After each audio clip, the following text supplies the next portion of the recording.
Livro narrado estipulado por Cristiane Batista, se inscreva, grata.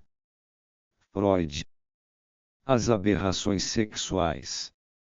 O fato da existência de necessidades sexuais no homem e no animal expressa-se na biologia pelo pressuposto de uma pulsão sexual. Segue-se nisso a analogia com a pulsão de nutrição, a fome. Falta à linguagem vulgar no caso da pulsão sexual uma designação equivalente à palavra fome. A ciência vale-se, para isso, de libido. A opinião popular faz para si representações bem definidas da natureza e das características dessa pulsão sexual. Ela estaria ausente na infância, far-se-ia sentir na época e em conexão com o processo de maturação da puberdade, seria exteriorizada nas manifestações de atração irresistível que um sexo exerce sobre o outro, e seu objetivo seria a união sexual, ou pelo menos os atos que levassem nessa direção. Mas temos plena razão para ver nesses dados uma imagem muito infiel da realidade. Olhando-os mais de perto, constata-se que estão repletos de erros, imprecisões e conclusões apressadas. Introduzamos aqui dois termos, chamemos de objeto sexual a pessoa de quem provém a atração sexual, e de alvo sexual a ação para a qual a pulsão impele. Assim fazendo, a observação cientificamente esquadrinhada mostrará um grande número de desvios em ambos, o objeto sexual e o alvo sexual, e a relação destes com a suposta norma exige uma investigação minuciosa. 1. Desvios com respeito ao objeto sexual. A teoria popular sobre a pulsão sexual tem seu mais belo equivalente na fábula poética da divisão do ser humano em duas metades, homem e mulher, que aspiram a unir-se de novo no amor. Por isso causa grande surpresa tomar conhecimento de que há homens cujo objeto sexual não é a mulher, mas o homem, e mulheres para quem não o homem, e sim a mulher, representa o objeto sexual. Diz-se dessas pessoas que são de sexo contrário, ou melhor, invertidas, e chama-se o fato de inversão.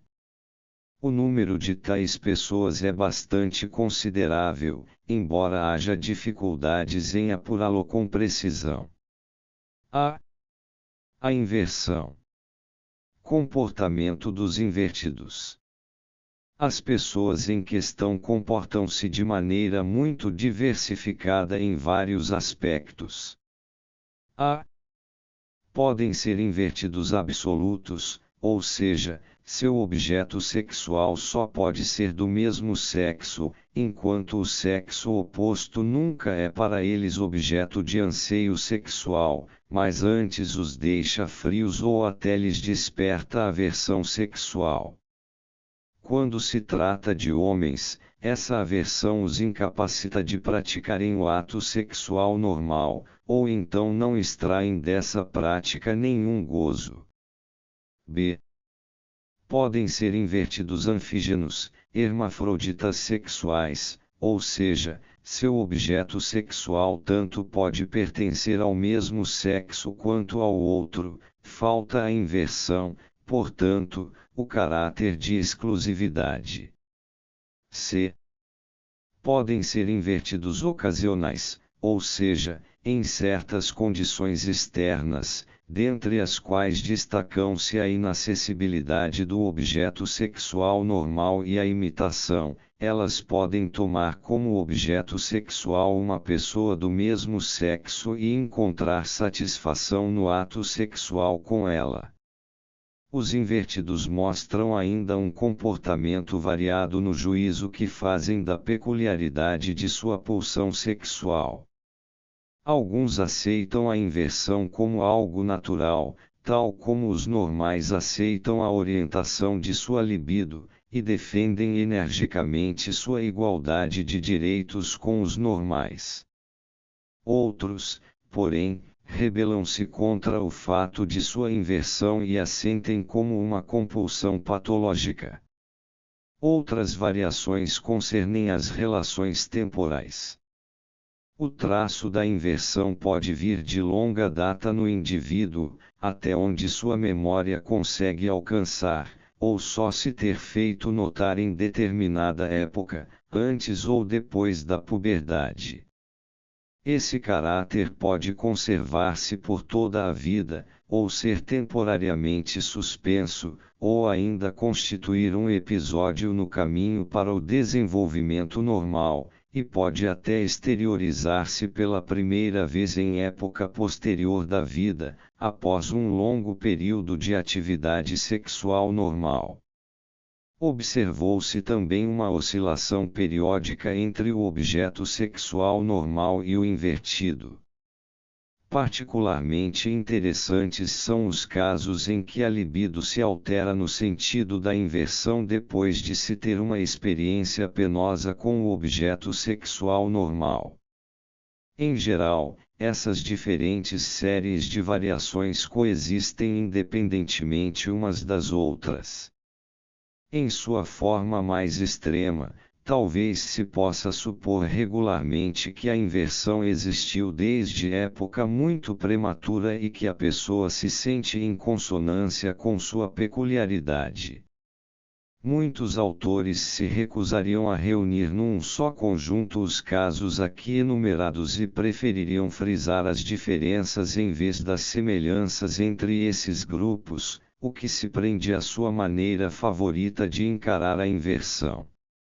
No entanto, por mais legítimas que sejam essas distinções, é impossível desconhecer que todos os graus intermediários são abundantemente encontrados, de modo que o estabelecimento de séries como que se impõe por si só. Concepção da inversão. A primeira apreciação da inversão consistiu em concebê-la como um sinal inato de degeneração nervosa, e estava em consonância com o fato de os observadores médicos terem deparado com ela pela primeira vez em doentes nervosos ou pessoas que davam a impressão de sê-lo. Essa caracterização contém dois elementos que devem ser apreciados separadamente: o caráter inato e a degeneração. Degeneração. A degeneração está exposta às objeções que se levantam, em geral, contra o uso indiscriminado dessa palavra. Tornou-se costume imputar à degeneração todos os tipos de manifestação patológica que não sejam de origem diretamente traumática ou infecciosa. A classificação dos degenerados feita por Magnan faz com que nem mesmo a mais primorosa conformação geral da função nervosa fique excluída da aplicabilidade do conceito de degeneração. Nessas circunstâncias, pode-se indagar que benefício e que novo conteúdo possui em geral o juízo degeneração. Parece mais oportuno falar em degeneração apenas quando 1. Houver uma conjugação de muitos desvios graves em relação à norma. 2. A capacidade de funcionamento e de sobrevivência parecer em geral gravemente prejudicada. Vários fatores permitem ver que os invertidos não são degenerados nesse sentido legítimo da palavra. 1. Encontrar-se a inversão em pessoas que não exibem nenhum outro desvio grave da norma. 2.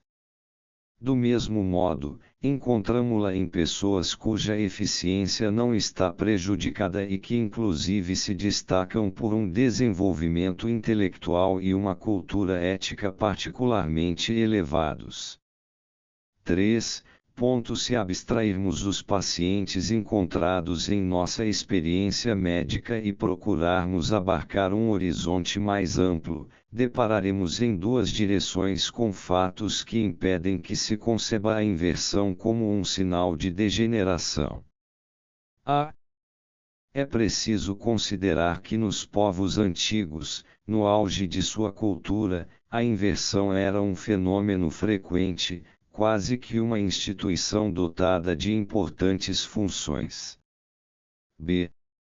Ela é extremamente difundida em muitos povos selvagens e primitivos, ao passo que o conceito de degeneração costuma restringir-se à civilização elevada, confronte com e bloque, e mesmo entre os povos civilizados da Europa, o clima e a raça exercem a mais poderosa influência sobre a disseminação e o juízo que se faz da inversão. Caráter inato. Como é compreensível, o caráter inato só é alegado no tocante à primeira e mais extrema classe dos invertidos, e na verdade com base na asseveração dessas pessoas de que em nenhum momento de sua vida mostrou-se a elas outra orientação de sua pulsão sexual. Já a existência das duas outras classes, especialmente da terceira, os invertidos ocasionais, dificilmente se compatibiliza com a concepção de um caráter inato.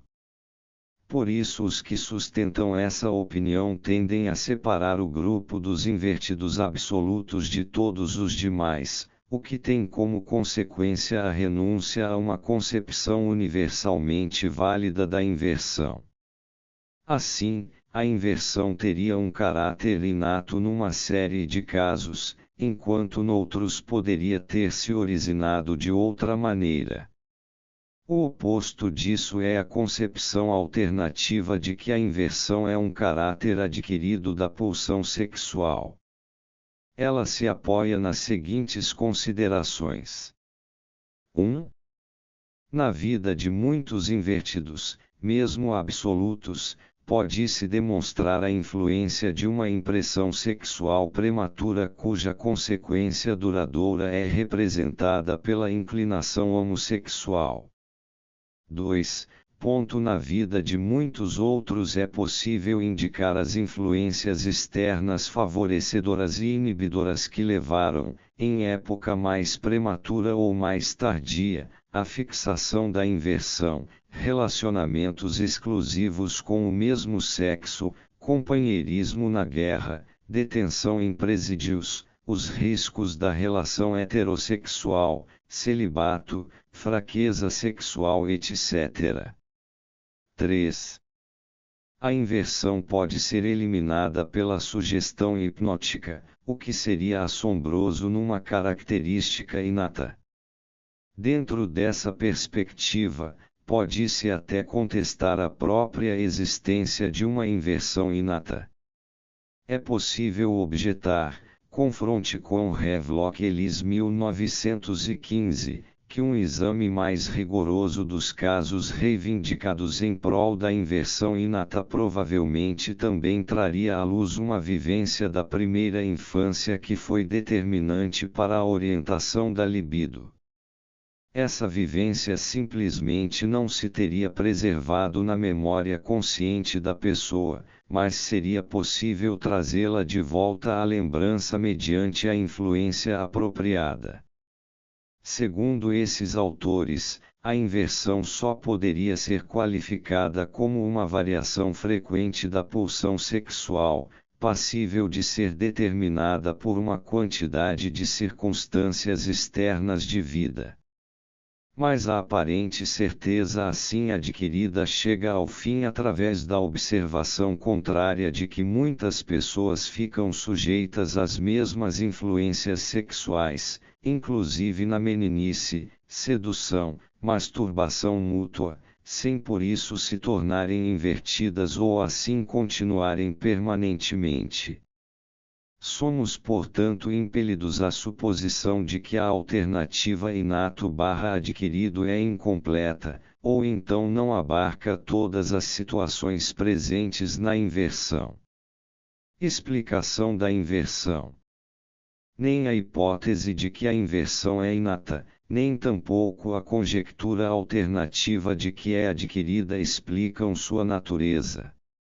No primeiro caso, é preciso dizer o que há nela de inato, para que não se concorde com a explicação rudimentar de que a pessoa traz consigo, em caráter inato, o vínculo da pulsão sexual com determinado objeto sexual. No outro caso, cabe perguntar se as múltiplas influências acidentais bastariam para explicar a aquisição da inversão, sem necessidade de que algo no indivíduo fosse ao encontro delas. A negação deste último fator, segundo nossas colocações anteriores, é inadmissível.